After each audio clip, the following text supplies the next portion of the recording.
मोदी के मिशन 400 की 48 सीटें महाराष्ट्र से आती हैं। पिछले एक हफ्ते से महाराष्ट्र के सियासी समीकरण तेजी से बदले हैं। मराठा आंदोलन का तूफान थमा तो अपनी सरकार से नाराज होकर छगन भुजबल ने इस्तीफे का ऐलान कर दिया। महाराष्ट्र में मराठा, पिछड़ा, अगड़ा तीनों फ्रंट एक साथ ओपन करने की कोशिश की जा रही है, लेकिन ना उद्धव ठाकरे को ना शरद पवार को इसका फायदा मिलेगा। महाराष्ट्र का वोटर जाति में बटेगा तो भी कमल का बटन ही दबेगा। धर्म की बात आएगी तो भी मोदी का ही वोट आएगा। महाराष्ट्र की मौजूदा राजनीति भविष्य के नेताओं के लिए केस स्टडी जरूर बनेगी। कैसे, ये रिपोर्ट देखिए।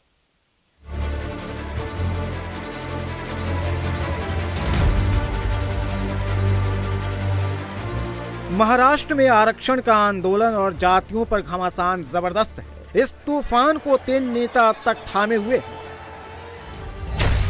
एकनाथ शिंदे मराठा, छगन भुजबल पिछड़े और देवेंद्र फडणवीस हिंदुओं की बात कर रहे हैं।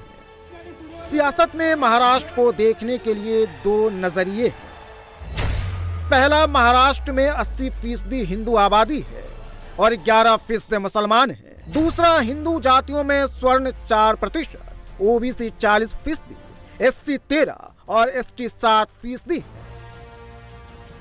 एनडीए ने 3 अलग अलग चेहरे दिए और इस वक्त महाराष्ट्र में 3 हॉट सेंटर भी हैं। तीनों सेंटर को शिंदे, भुजबल और देवेंद्र फडणवीस हैंडल कर रहे हैं। सबसे बड़ी बात कि पूरे सिनारियो से विपक्ष गायब है। शिवसेना नेता और सीएम एकनाथ शिंदे के पीछे 31% मराठा वोटर एकजुट हो रहा है, तो अजीत पवार की एनसीपी के छगन भुजबल 40% ओबीसी मतदाताओं का चेहरा बने। महाराष्ट्र की सियासी पिक्चर में तीसरा किरदार सबसे अहम है और वो है डिप्टी सीएम देवेंद्र फडणवीस। उनके ऊपर अगड़े ही नहीं बल्कि 80% हिंदू जातियों को एनडीए की तरफ लाने की जिम्मेदारी है। महाराष्ट्र में मराठा समाज आरक्षण की मांग कर रहा है तो पिछड़ा उसका विरोध कर रहा है। ओबीसी समाज को लगता है कि मराठा समाज को कुणबी कास्ट सर्टिफिकेट दिए जाने से उनको मिलने वाला फायदा कम हो जाएगा। मराठा वर्सेस ओबीसी की सियासी लड़ाई की अगुवाई एकनाथ शिंदे और छगन भुजबल कर रहे हैं। दोनों ही एनडीए के घटक दल हैं, लेकिन इन सब के बीच विपक्ष गायब है। कांग्रेस हो, शरद पवार की एनसीपी या फिर उद्धव बाला साहेब ठाकरे गुट, ये तय ही नहीं कर पा रहे हैं कि किसके साथ खड़े रहे और किसका साथ छोड़े। महाराष्ट्र की सियासत में क्या चल रहा है, इन 3 तस्वीरों से समझिए। सीएम एकनाथ शिंदे ने मराठा आंदोलन को जिस तरह मैनेज किया, उससे मराठाओं के बीच उनकी लोकप्रियता काफी बढ़ी। उन्होंने एक बार नहीं बल्कि 3 बार बेकाबू हो रहे मराठाओं के आंदोलन को रोका। एकनाथ शिंदे ने 2 बार जारंगे की भूख हड़ताल न सिर्फ तुड़वाई बल्कि मराठा समुदाय को खुद के खिलाफ नहीं होने दिया। मराठाओं के मुंबई मार्च को भी उन्होंने बातचीत के जरिए रोक दिया। 27 जनवरी को शिंदे ने मराठाओं की डिमांड मान ली और उनके आर्थिक और सामाजिक सर्वे का आदेश जारी कर दिया। एकनाथ शिंदे ने जिस तरह से मराठा आरक्षण के मुद्दे को सॉल्व किया, उससे वो दूसरे मराठा लीडर्स के मुकाबले आगे खड़े हो गए। मराठी अस्मिता की सियासत करने वाले उद्धव ठाकरे और मराठाओं के बीच मजबूत पकड़ रखने वाले शरद पवार काफी पीछे छूट गए।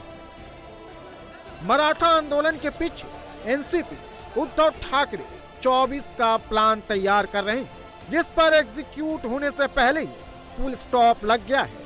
सबसे पहले ये समझना जरूरी है कि आखिर मराठाओं की डिमांड क्या है और अभी तक क्या हुआ और क्या तैयारी है। दरअसल मराठा अपने लिए लंबे समय से आरक्षण की मांग कर रहे हैं। महाराष्ट्र की आबादी में करीब 4 करोड़ मराठा हैं, जिसमें बड़ी संख्या भूमिहीन किसानों की। पहली बार 1982 में आरक्षण को लेकर बड़ा आंदोलन चलाया गया। मौजूदा समय में मराठा रिजर्वेशन आंदोलन की अगुवाई कर रहे मनोज जारंगी पिछले 9 सालों में 30 से ज्यादा आंदोलन कर चुके हैं। इनकी मांग है कि मराठाओं को ओबीसी का दर्जा दिया जाए और इन्हें कुणबी जाति में शामिल किया जाए।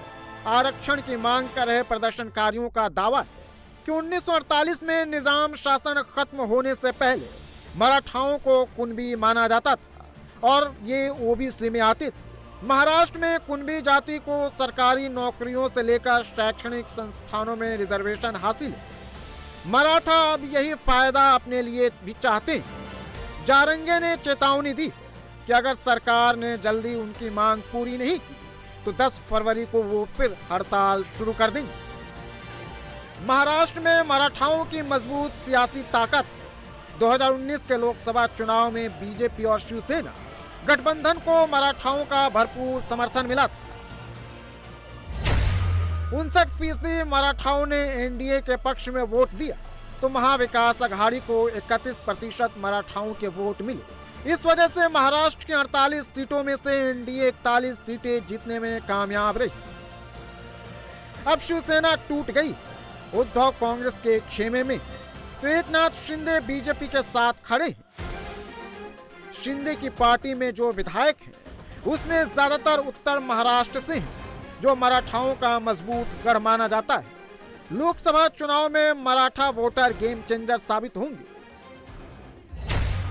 महाराष्ट्र की 48 सीटों में 20 से 22 सीटों पर मराठा वोटर हार और जीत तय करते हैं। महाराष्ट्र में 2 खेमे, एक मराठा आरक्षण के समर्थन में है तो दूसरा इसका विरोध कर रहा है। ओबीसी समाज के संगठनों को डर है कि अगर मराठों को कुणबी सर्टिफिकेट देकर रिजर्वेशन दिया जाएगा तो इससे पिछड़ों को मिलने वाला फायदा कम हो जाएगा। पिछड़ों की डिमांड है कि सरकार ईडब्ल्यूएस कोटे से मराठों को आरक्षण दे या फिर आरक्षण की लिमिट बढ़ा दे, लेकिन ओबीसी कोटे में शामिल न किया जाए, क्योंकि मराठाओं को कुणबी जाति में शामिल करने से ओबीसी को मिलने वाले रिजर्वेशन में 3% की कमी आ जाएगी। साथ ही आरक्षण में हिस्सेदारी देने से रिजर्वेशन का फायदा पिछड़ी जातियों को ही नहीं मिल पाएगा। इसके अलावा नौकरी और एजुकेशन के साथ साथ स्थानीय निकाय चुनाव में मिलने वाला आरक्षण भी खत्म होगा। उन्होंने कहा कि नहीं, महाराष्ट्र में जितने भी जो है मराठा उनको कुणबी सर्टिफिकेट दे दो, उसको ढूंढो। फिर कहा गया कि नहीं, लेंगे तो आरक्षण ओबीसी में ही लेंगे, मतलब मराठा समाज को ओबीसी में ही आरक्षण लेंगे। सारा का सारा मराठा समाज तो कुणबी सर्टिफिकेट लेकर तुम ओबीसी में बिठा रहे हो, तो फिर धक्का कैसे नहीं लगा भाई? जहां 4 आदमी एक रोटी खाते थे वहां और 20 तगड़े लोग बिठा दिए कि खाओ इसके साथ एक रोटी, तो 4 लोग क्या खाएंगे? कुछ भी नहीं खाएंगे, वो सब दूसरे लोग हैं।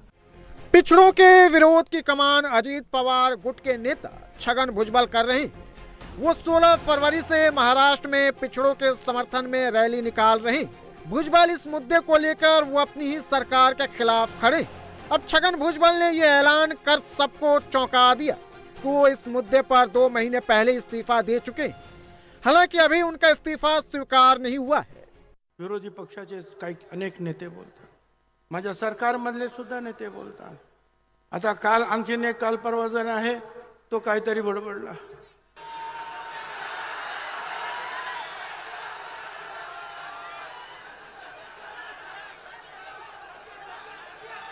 त्याने सांगितलं या भुजबळला लात घालून मंत्रिमंडळाच्या बाहेर काढा, लात घालून भुजबळाच्या कमरेत लात घालून मंत्रिमंडळाच्या बाहेर हाकला। मला त्या सगळ्यांना विरोधी पक्षामधील, स्वपक्षामधील, स्वसरकारमधील सगळ्यांना मला सांगायचं, 17 नोव्हेंबरला या ओबीसी एल्गारची पहिली रॅली झाली अंबडला, बरोबर? 17 नोव्हेंबर पहिली रॅली अंबडला झाली। आणि ऐका, 16 नोव्हेंबरला मी मंत्रिमंडळाचा राजीनामा दिला।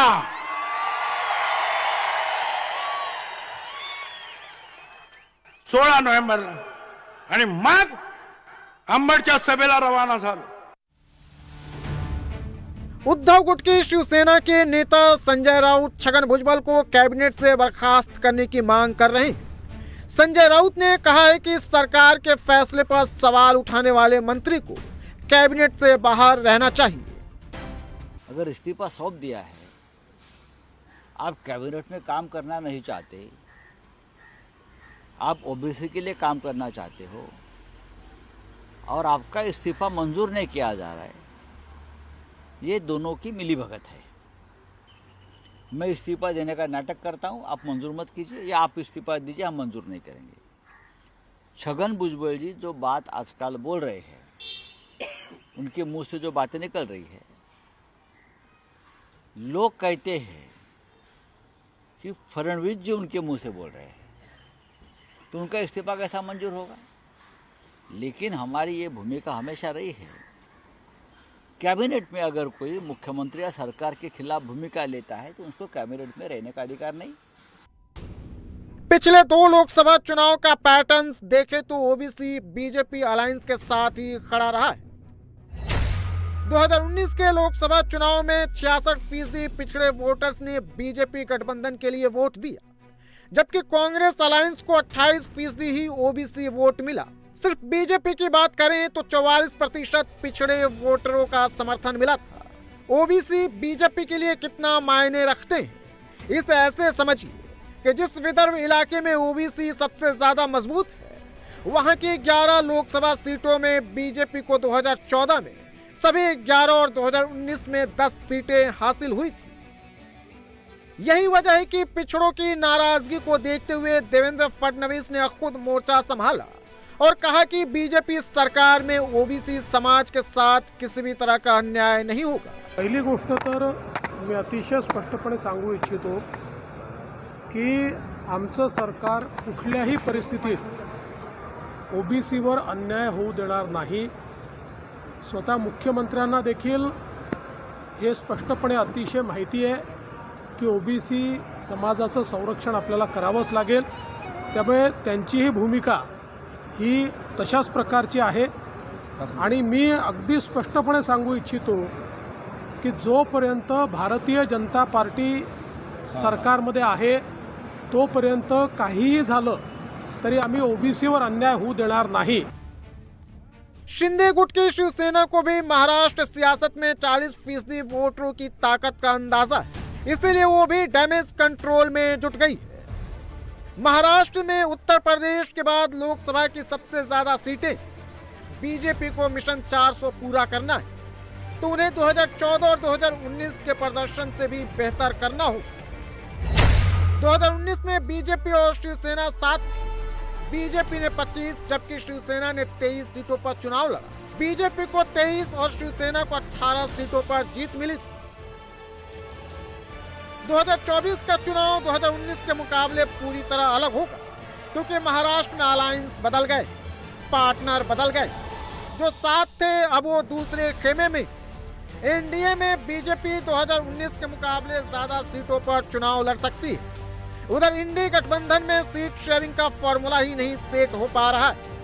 उद्धव ठाकरे की शिवसेना और कांग्रेस में ज्यादा सीटों पर चुनाव लड़ने की होड़ मची, तो अजीत पवार अब शरद पवार की परंपरागत बारामती सीट पर ही अपना दावा करने लगे।